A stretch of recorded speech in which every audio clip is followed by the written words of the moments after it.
Here, uit U en deur U en tot U is alle dinge. Aan U behoort die heerlikheid tot in ewigheid. Amen. Die gemeente genade en vrede vir julle van God die Vader en van Jesus Christus die Here en van die Heilige Gees. U weet, ons is nou die kwartaal met die kerk besig. Ons het gesê dat Jesus is die fundament, die rots waarop die kerk gebou is. Jesus sê die magte van die doderyk sal nie sy kerk oorweldig nie, so hy die voortbestaan gewaarborg. Hy het vir ons die sleutels van die koninkryk gegee. En ons het ons gesê, dis die evangelie. Ons het die wonderlike geleentheid om vir mense van Jesus te kan vertel, die evangelie met hulle te deel. Aanvaar hulle die evangelie, aanvaar hulle vir Jesus, dan sluit dit vir hulle die hemel oop. En as hulle dit verwerk, dan bly dit vir hulle toegesluit. Maar ons het daai verantwoordelikheid om hierdie sleutel te gebruik. Ek het ook nog die Sondag gesê, as sê nou maar, ons gaan nou vir 3 weke weg met vakansie, en ek gee vir ons buurvrou die sleutels, dan gee ek haar die volmag om in die erf te kan kom en my hondjies te kom kos gee.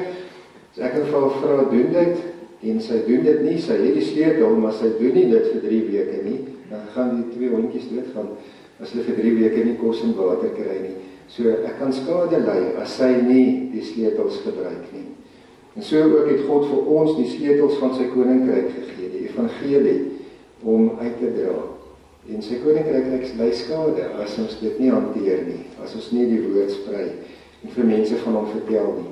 Die verantwoordelikheid wat ons het. Toe het ons gesê, die mekaar tekste in die Bybel, daar sekere grondwaarhede wat ook vir ons geld, dat ons lief is vir mekaar en moet wees, mekaar van harte moet lief hê, eerbied moet hê vir mekaar, eensgesind wees met mekaar, mekaar verdra, mekaar aanvaar, mekaar help, mekaar bemoedig, al daai mekaar tekste in die Bybel, wat ons teenoor mekaar moet uitleef. Laasweek, dat ons moet heilig wees, ons het ook ons nou gesê, ek glo aan 'n heilige kerk. Heilig het ons gesê beteken, ons word meer en meer soos Jesus. En ons moet die Heilige Gees toelaat om dit in ons te doen, om ons meer soos Jesus te maak. Vandag dan nou, na die feit dat ons dien. Die kerk is daar om te dien, om vir die Here in hierdie wêreld te werk. En so pas dit nou aan by die gedagte van die slawe in Deuteronomium 15. Kom ons lees vanaf vers 12. Wanneer 'n mede-Israeliet, 'n Hebreër soos jy, 'n man of 'n vrou, aan jou verkoop word en hy werk 6 jaar vir jou, moet jy hom in die 7de jaar vrylaat. Maar wanneer jy hom vrylaat, moet jy hom nie met leë hande laat gaan nie. Gee hom 'n behoorlike deel van jou kleinvee, van die graan op jou dorsvloer en van jou parskyp. Van alles waarin die Here jou God jou voorspoedig gemaak het, moet jy vir hom gee. Jy moet onthou, jy was self 'n slaaf in Egipte, en die Here jou God het jou bevry. Dit is daarom dat ek jou vandag hierdie bevel gee. Maar as dit sou gebeur dat jou slaaf vir jou sê, ek wil nie van u af weggaan nie, want ek het u en u familie lief, omdat hy dit goed by jou het, moet jy 'n els vat en dit deur sy oor steek teen die deur. Dan is hy vir altyd jou slaaf. Met 'n slavin moet jy dieselfde doen. Moenie dink 'n ramp het jou getref as jy jou slaaf vrylaat nie, want in die 6 jaar het hy jou dubbel die loon van 'n huurling gespaar. Die Here jou God sal jou voorspoedig maak in alles wat jy doen. Ons lees dit so ver, en dan gaan ons 'n bietjie, maar so hierdie boodskap, kyk na raakpunte tussen hierdie slaaf in Deuteronomium 15 wat sê, maar ek wil nie weggaan van my eienaar af nie, ek wil by hom bly, en ons posisie, ons verhouding met God, ons eienaar, en aan wie ons behoort. So 'n paar raakpunte tussen hulle. Wanneer mense vir iemand 'n finansiële moeilikheid raak, is dit baie swaar en baie sleg ook vir hulle. Wanneer mense alles verloor waarvoor hulle vir baie jare gewerk het, dan gaan hulle deur baie trauma. En dit is oor al die eeue so dat mense finansiële moeilikheid kan raak. In die Ou Testament het God wonderlike wette vir Israel gegee om almal in die gemeenskap te help. Byvoorbeeld as iemand dan nou in finansiële moeilikheid sou raak, dan het die Here op 'n klomp plekke in die Ou Testament vir sy volk gesê, dan moet julle so iemand help. Julle moet nie so 'n persoon net dat swaar kry en dat ondergaan nie. Julle moet help. Daar was bepalings byvoorbeeld gewees dat hulle van die tiendes wat hulle vir die tempel gee dan ook kon gebruik om mense wat in nood was te help. Daar was 'n bepaling dat 'n familie daar was om mekaar te help. Toe hulle die land gekry het hulle die land so ingedeel dat elke familie het ook grond gekry, sodat hulle kon boer en sodat hulle inkomste kon hê. En as iemand nou in soveel finansiële moeilikheid beland het dat hy sy grond sou verloor het die wette wat God vir hulle gegee het bepaal dat die familie eerste reg het om die grond te koop, maar dan koop hulle eintlik die grond terug vir hulle familie. Hulle koop het sodat dit in die familie kan bly, dat hulle familielid bestaan kan hê. Dan was daar ook bepalings gewees dat hulle sekere dele van die lande byvoorbeeld nie mag oes nie, soos die wenakkers. En as hulle byvoorbeeld gestroop het en daar het are geval, moes hulle dit lê, of as hulle iewers gemis het, moes hulle nie teruggaan en dit stroop nie, sodat behoeftiges kon gaan, soos hulle het gemaak het met are Naomi, dat hulle kon gaan en gaan are optel, om aan die lewe te bly. So God het 'n klomp maatreëls daai tyd in plek gestel, waarmee hy sy hart gewys het ook vir Israel, en vir hulle gesê het, maar julle moet ook 'n hart hê vir mekaar. Julle moet omgee vir mekaar, julle moet lief wees vir mekaar, julle moet omsien na mekaar. God het dit ook so dat die wette ook hierdie ding bevorder het. Maar 'n partykeer het dit gebeur dat iemand in soveel moeilikheid beland het, dat die enigste uitweg was dat hy of sy hom of haarself as 'n slaaf of 'n slavin moes laat verkoop het. Maar selfs daar het God sy liefde en sy genade gewys, deur dit so te bepaal dat as iemand 'n slaaf word, was dit nie permanent nie. Ons het mos hier gelees, 6 jaar, en dan moet jy vrygelaat word. So, in die 7de jaar was dit jou vrylating. Ek het nou soveel skuld, ek kan nie meer betaal nie, ek moet my as 'n slaaf verkoop. Daai ou koop my, maar hy het my vir 6 jaar. Hy moet my in die 7de jaar vrylaat. En so het die Here dan ook voorsiening gemaak, dat mense ook weer op hulle voete kon kom, en dat hulle weer in vryheid kon kom. Die wette wat die Here in die Ou Testament gegee het eintlik so die gemeenskap gedien en gesorg dat almal 'n plekkie het en dat dit met almal goed kan gaan. Die Here het selfs gesê, wanneer jy 'n slaaf vrylaat, dan moet jy hom ook nie net met leë hande wegstuur nie. As ek mos daar gelees, gee hom 'n groot deel van jou kleinvee. Gee hom 'n goeie deel van jou graan op die dorsvloer. Gee hom 'n deel van dit wat in jou parskyp is, sodat hy iets het om van te lewe terwyl hy op sy voete moet kom. Die Here het wonderlike wette, wonderlike liefde ingewerk in sy bepalings wat hy vir Israel gegee het. En selfs het God 'n wet gegee, dat as dit om een of ander rede sou gebeur, dat 'n slaaf nie wil weggaan van sy eienaar nie, dat daar ook riglyne was vir hoe maak ons dan nou. Die meeste slawe het seker die jare afgetel, nog 5 jaar, nog 4 jaar, nog 3 jaar, en gehoop die 7de jaar kom dat hulle kan vrykom. Maar die Bybel sê vir ons, daar was ook slawe gewees, wat nie wou weggaan nie. In die 7 jaar het hulle so lief geraak vir hulle eienaar, en vir hulle eienaar se familie, en dit was vir hulle goed by hulle eienaar, dat hulle nie wou vrygelaat word nie, hulle wou by hulle eienaar bly. En God het gesê, nou maar goed, dit kan gebeur, so 'n persoon kan by jou bly, en toe het God gesê, maar dan is daar nou 'n bepaling net wat hulle moet doen, laat die ander mense nou weet, hierdie eienaar hou nie hierdie slaaf nou na 6 jaar teen sy sin nie, hy moes 'n teken kry, as 'n bewys daarvan dat hierdie slaaf vrywillig bly. En wat moes hy doen? Hy moes teen 'n deur gaan staan, en dan het die eienaar 'n els gevat, en deur sy oor gedruk, 'n gaatjie in sy oor gedruk. Nou, dit was nou nie om hom te versier, en om juwele te kan dra, en om mooi te lyk nie, dit was 'n uitkenteken. Ek is 'n slaaf, wat na 6 jaar besluit het, ek is te lief vir my eienaar, ek wil nie van hom weggaan nie, ek kies vrywillig self, om by hom te bly. Hier is die teken in my oor, hy het 'n els deur my oor gedruk, almal kan die teken sien. Nou wat se ooreenkoms het dit nou met ons? Slawe het in Grieks, het hulle vir hulle eienaars gesê, kurios. Dit was die Griekse woord. Kurios beteken baas, heer, meester, eienaar, die een wat bo jou is. En weet jy, in die Griekse Bybel is kurios ook een van die name wat vir God gebruik word. Want ons noem God ook mos verskillende name, maar Here, of my Here, dit is die woord kurios.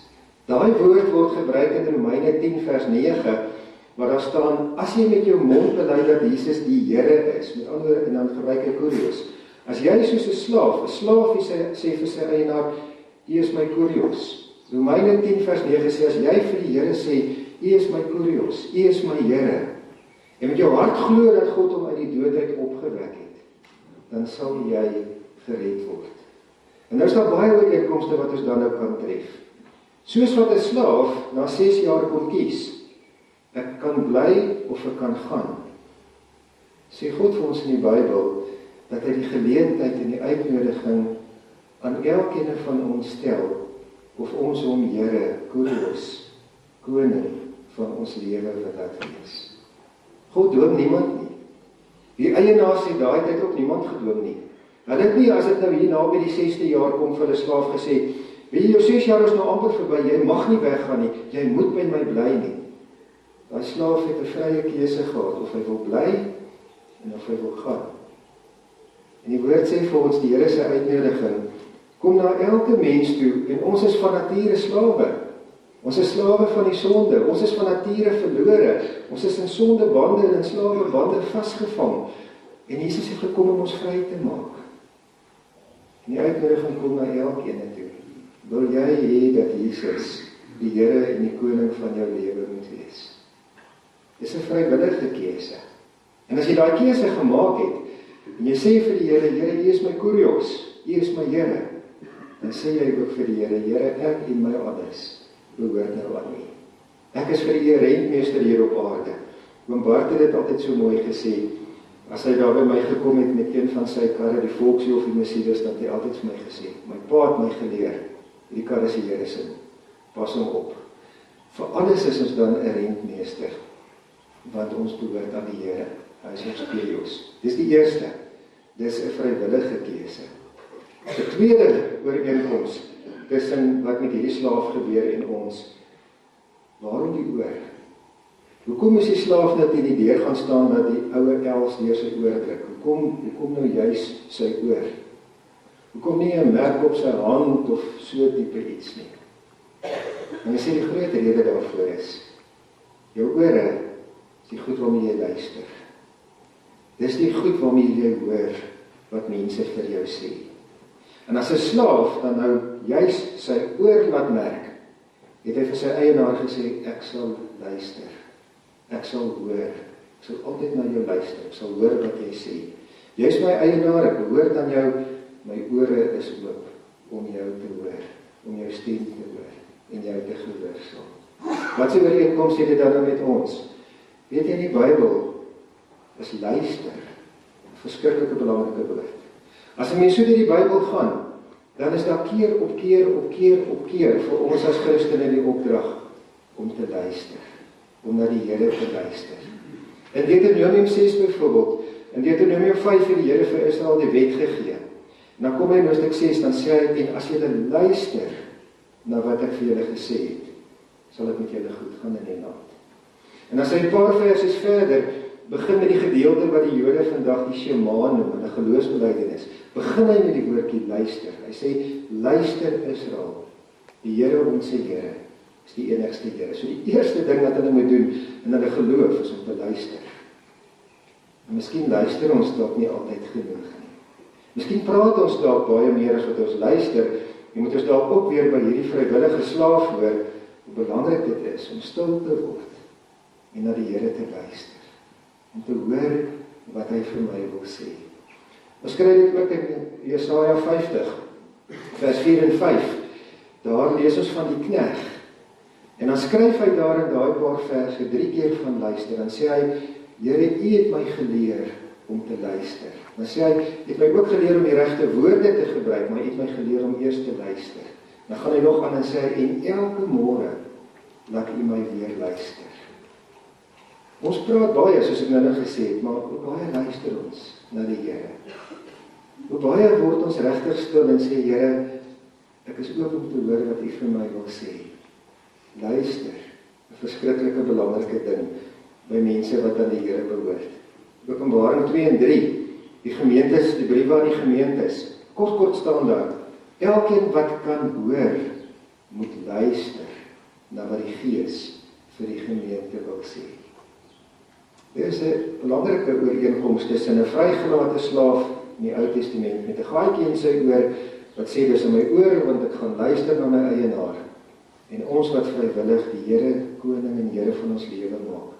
Die Here te sê, ek sal luister. En luister beteken ook, nie net om te hoor nie, maar om gehoorsaam te wees. As ek moet verander, die Here vir my sê, hier is 'n ding wat nie reg is nie, dan moet ek hom gaan regmaak. As die Here vir my sê, hier is 'n ding wat moet verander, moet ek dit gaan verander. Luister en gehoorsaam. Ek kom op 'n interessante beskrywing af, wat iemand gebruik het. Hy sê, mense wat nie gehoorsaam is nie, wat hoor wat die Here sê, maar wat nie gehoorsaam is aan wat die Here sê nie, is soos ouens wat langs die pad duim gooi. Is soos rylopers. Nou wat is die universele teken van 'n ryloper? Dis, hy gooi duim. Hy staan langs die pad en hy hou sy duim, want hy wil hê, jy moet stilhou en jy moet hom oplaai, hy wil saam met jou ry. Nou die ou wat die stukkie geskryf het sê, wat dra hy by? Niks nie. Jy gee die kar, jy gee die petrol, jy laai hom af waar hy vir jou vra, jy hom moet aflaai. Sê nou maar jy stop terwyl jy met hom besig is by 'n petrolstasie, gaan hy nie vir jou sê, hoor, kan ek jou help met die petrol nie. Jy gaan dit ingooi. En as jy gaan staan langs die pad, gaan hy jou ook nie daarmee, hy wil nie die voordele daarvan nie. Hy wil nie bydra tot die hele proses nie. Nou skryf die persoon, hy sê, soos wat 'n mens rylopers skryf, wat duim gooi, en sê, laai my op, ek soek 'n gratis rit, wil saam met jou gaan. Sê hy, so kry mense ook geestelike rylopers. Dit bring nou verband met mense wat nie wil doen wat die Here sê nie. En hy noem 'n paar kenmerke. Dis mense wat luister, hulle kan hoor, soos Openbaring sê, maar hulle is nie gehoorsaam nie. Onthou wat sê Openbaring? Elkeen wat kan hoor, moet luister na wat die Gees sê, en met ander woorde gaan doen. Maar mense wat luister, maar nie gehoorsaam nie, is soos iemand wat duim gooi en sê, gee my 'n lift, ek wil saamry, maar ek wil niks bydra nie. Dis die tweede kenmerk, dis mense wat nie wil werk nie, wat nie wil opofferings maak nie, wat nie 'n bydra wil maak nie. Die derde ding wat hy sê is, dis mense wat vermaak wil word, gedien moet word, en gelukkig gehou moet word. Ek het so 'n predikant in Johannesburg wat sê, hy het eendag die beeld gebruik om te sê, partykeer kry hy die idee dat sy gemeente soos 'n speelparkie is met 'n klomp swaaye. En sy gemeentelede sit almal op swaaye en hy moet almal maak.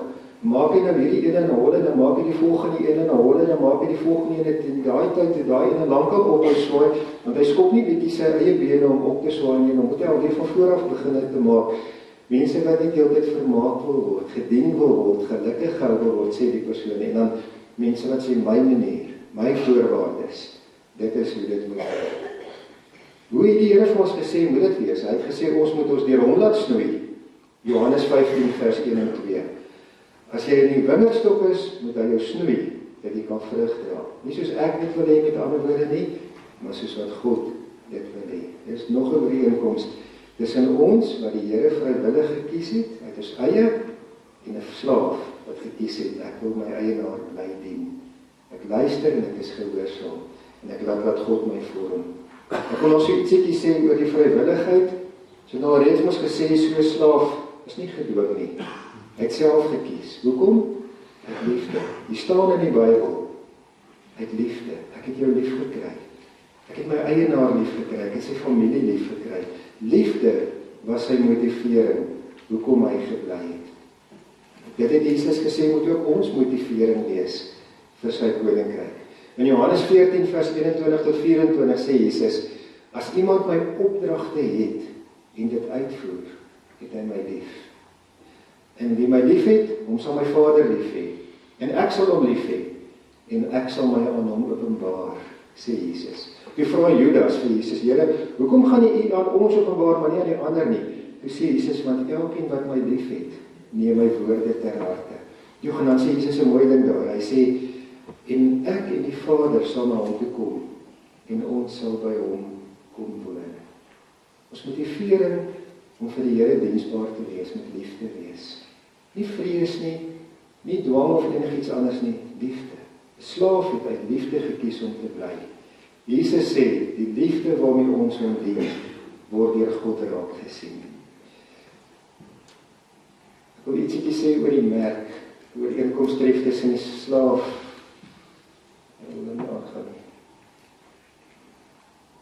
tussen die slaaf en ons merk. 'n slaaf het ons nou 'n merk gekry, en daai merk was vir altyd, die gaatjie het nie weer toe gegroei nie, daai gaatjie het gesit. Wat 'n merk kry ons, dat ons aan die Here behoort, 'n vir ewigse merk. Efesiërs 1 vers 13 tot 14 sê, ons het deel van God se volk geword, toe ons die evangelie van Jesus aanvaar het. En wat het toe gebeur? Toe het die Heilige Gees gekom, en hy het ons kom beseël, as die eiendom van God. 'n Seël op ons kom plaas. Beseël beteken beveilig. 'n Seël op dit sit. Die teken, die merk wat ons gekry het, is die Heilige Gees, wat God in ons kom laat woon. En die Heilige Gees is wonderlik, dis nie net 'n dooie gaatjie in jou oor nie, dis 'n lewende Gees in jou binneste. 'n Gees wat jou leer, wat jou lei, wat jou help, wat jou vorm, wat ons help om as kinders van God te lewe. En daarom is die vrug van die Gees, van Galasiërs 5, liefde, vreugde, vrede, daai is die teken, die merk, dat ons aan die Here behoort, wanneer die Heilige Gees sy vrug in ons lewe dra. En dan die laaste ooreenkoms wat ek wil tref tussen die slaaf en ons. Soos nou dink aan Jesus. Stel jy nou voor 'n huishouding daai tyd. Die slaaf sê ek wil bly. En die ou sê vir hom, okay, jy moet gedeurboor word. Jou oor moet gedeurboor word. Ons moet 'n els deur omdruk. Dan kan jy aan my behoort. Jy moet deurboor word om aan my te behoort. Waar is ons deurboor om aan die Here te behoort? Ons is nêrens deurboor nie.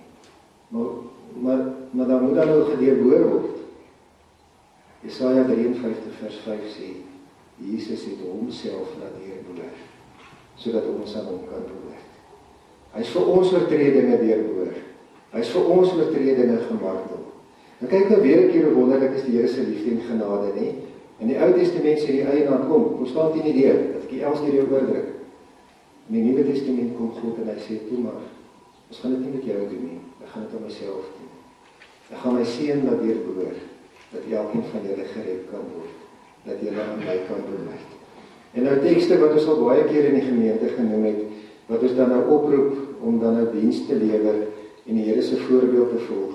Johannes 13, die voetewassing, Efesiërs 5, ons is kinders van God, ons moet sy voorbeeld volg, Filippense 2 vers 5, ons moet sy gesindheid hê. Die slawebeeld sê vir ons is hier om te dien. Ons is hier om die Here te dien, maar nie slawe nie. Paulus sê trouwens vir Timoteus, julle is soldate in diens van die Here. En daarmee wil ek dan nou vandag afsluit, as ek dan ek las vir DVD ook gaan kyk, wat so hierdie beginsel van in diens vir die Here vir ons bietjie uitklink.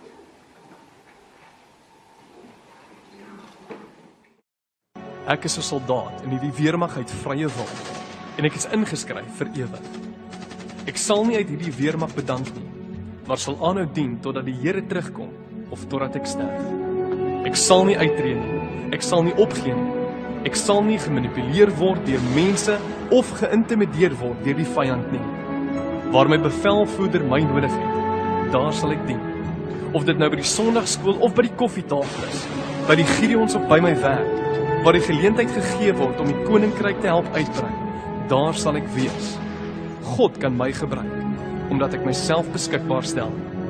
Ek is 'n soldaat, ek is nie 'n baba nie. Ek hoef nie gepamper lang te word nie. Ek hoef nie gestreel, gevlei of soos 'n kleintjie met 'n lepel gevoer te word nie. Niemand hoef my te roep, te herinner, te soebat of te smeek nie. Ek is 'n soldaat. Ek is nie 'n lafaard nie. Ek is op my pos te ere van my koning. Ek gehoorsaam sy bevele. Ek loof sy naam en ek help bou aan sy koninkryk. Niemand hoef vir my blomme te stuur, geskenkies aan te dra of lekkers uit te deel nie. Ek is toegewyd sonder die hoop van aardse beloning. My gevoelens kan nie so seer gemaak word dat ek opgee nie. Ek kan nie so mismoedig word dat ek uittreë nie. Ek kan nie soveel verloor dat ek my rug sal draai op my koning of my eenheid nie. Toe die Here Jesus my geroep het tot hierdie weermag, het ek niks gehad nie. Ek was niks. Nou is ek iemand en ek het alles. My lewe maak saak. Ek is meer as 'n oorwinnaar. Ek triomfeer. Om my bevelvoerder en my medesoldate te dien, kan my nie moeg maak nie. Die vlees kan my aandag nie aftrek nie. Mense kan my nie van stryk bring nie. Siekte kan my nie keer nie. Geld kan my nie koop nie. Regerings kan my nie stilmaak nie. En die vyand self kan my nie verslaan nie. Want ek is 'n soldaat van die Here. Al verloor ek elke aardse besitting, al verloor ek my lewe, bly ek steeds 'n wenner. Ek kan alles vermag in Christus Jesus. Selfs die dood kan my nie oorwin nie. En wanneer ek wel eendag hierdie slagveld van die lewe verlaat, sal ek bevorder word tot kaptein en saam met my bevelvoerder regeer. Ek is 'n soldaat in sy weermag en ek marseer altyd vorentoe. Elke plek waar ek die sool van my voet plaas, is die Here God se grondgebied. En ek sal nie 1 meter van hierdie grondgebied afstaan in die vyand nie, want ek gee nie op nie. Ek is 'n soldaat.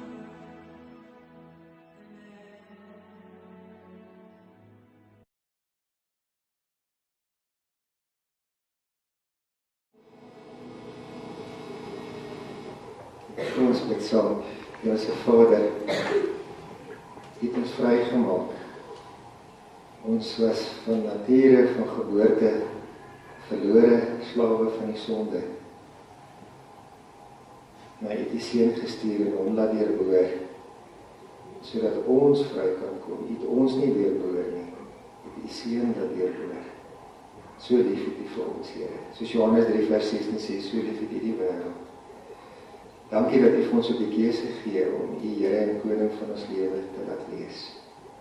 Dankie dat U vir ons dit laat kies het. Dat ons vandag hier kan sê, Here, ons het U lief. Ons weet ook, ons kan dit sê, omdat ons die Heilige Gees in ons het. Met Romeine 5 sê, toe U die Gees gegee het, het U die Gees en U liefde in ons harte uitgestort. En daarvoor is ons vir U dankie, Here. Here, soos wat 'n slaaf dan nou met 'n vrywillige hart sy eienaar dien, so wil ons ook met vreugde en met blydskap in U diens wees. En elke dag luister en hoor en gehoorsaam wees. Dankie dat U ons elkeen wil gebruik, wil U vir ons elkeen wys, Here, waar en hoe. Dankie dat ons vanmôre ook vir almal kan bid in ons gemeente wat deur moeilike tye gaan, hulle wat siek is, ons bid vir genesing. Ons bid vir Tersia, Here, met haar ma wat oorlede is. U weet, Here, hoe verskriklik swaar dit vir ons is om die geliefde aan die dood af te staan. Ons bid dat U vir hulle sal troos, dat hulle U krag en U genade sal ervaar, en sal ervaar hoe U vir hulle dra. U is getrou, Here. Dankie dat ons kan bid dat U die pad saam met hulle sal staan. En ons weet, Here, U gaan dit doen. Dankie dat ons kan bid vir die week se werksaamhede. Ons bid dat U seën op alles sal rus. Elke vergadering, die Bybelskole, elke byeenkoms, beplannings wat gedoen word. Here, ons wil nie ons eie koninkryke bou nie, ons wil nie menslike koninkryke bou nie, ons wil U koninkryk bou. En daarom doen ons ook stil wees en luister wat U sê. Help ons ook daarmee, Here, om dit altyd te doen. Dankie dat ons dit kan bid, Here. Dankie vir die week wat voor ons lê. Geef dat ons die sleutel wat U vir ons gegee het hierdie week sal gebruik. Ons getrou ons opdrag sal uitvoer. Amen. Die genade van ons Here Jesus Christus, die liefde van God en die gemeenskap van die Heilige Gees sal met julle almal wees.